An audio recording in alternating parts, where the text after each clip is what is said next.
இப்படியெல்லாம் யாருமா சொன்னா? யாரு சொன்னா என்ன? ரொம்ப நாளா உன்னை பற்றி கேள்விப்பட்டேன். இவ்வளவு நாளும் பொறுத்து இருந்தேன்.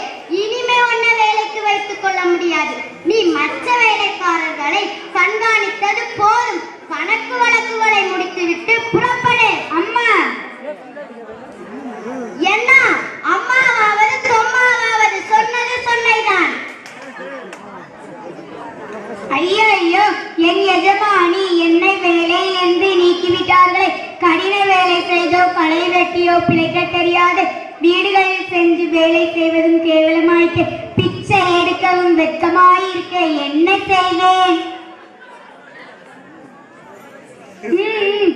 சரி சரி, இது நல்ல யோசனை. இப்படியே செய்வேன். இந்த வீட்டின் வெளிவாசலில் உட்கார்ந்து வேலைக்கு வருபவர்களை ஒரு கை பார்க்கிறேன்.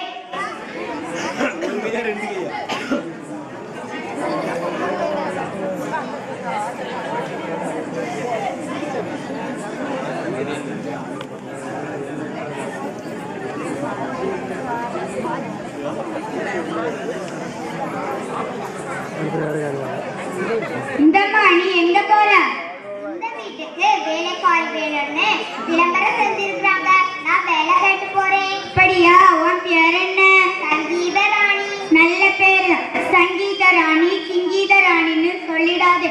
அதெல்லாம் அவங்களுக்கு பிடிச்சுக்கிடாது. பேரை கேட்ட உடனே சங்கீதம் பாடிடு. சரியம்மா, அப்படியே பாடிடுறேன்.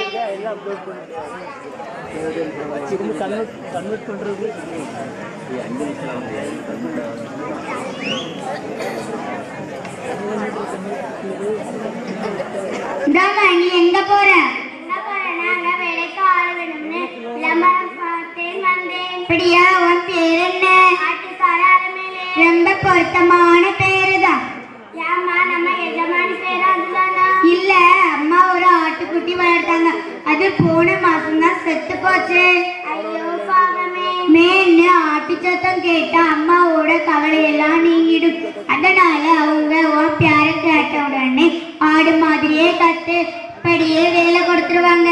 எப்படிமா கத்துறது? இது கூடவா தெரியாது? அப்படியே செய்றேம்மா. சும்மா இருங்களா? இந்த வீட்டுலதான் வேலைக்கு ஆள் வேண்டும் என்று கேட்டாங்களா? ஆமா. உன் பேர் என்ன? டான்சிங் ராணி. ரொம்ப பொருத்தமான பேர் தான். எஜமாட்டி அம்மா கிட்ட டான்சிங் ராணின்னு முழு பேரையும் சொல்லிடாது. ஆனா டான்ஸ்னா அம்மாவுக்கு ரொம்ப பிரியம். இதனால அவங்க உன் பேரை கேட்ட உடனே ஆட ஆரம்பிச்சுடு. அப்படியே அள்ளி எடுத்து வேலை கொடுத்துருவாங்க. அப்படியா அம்மா? அப்படியே செய்கிறேன்.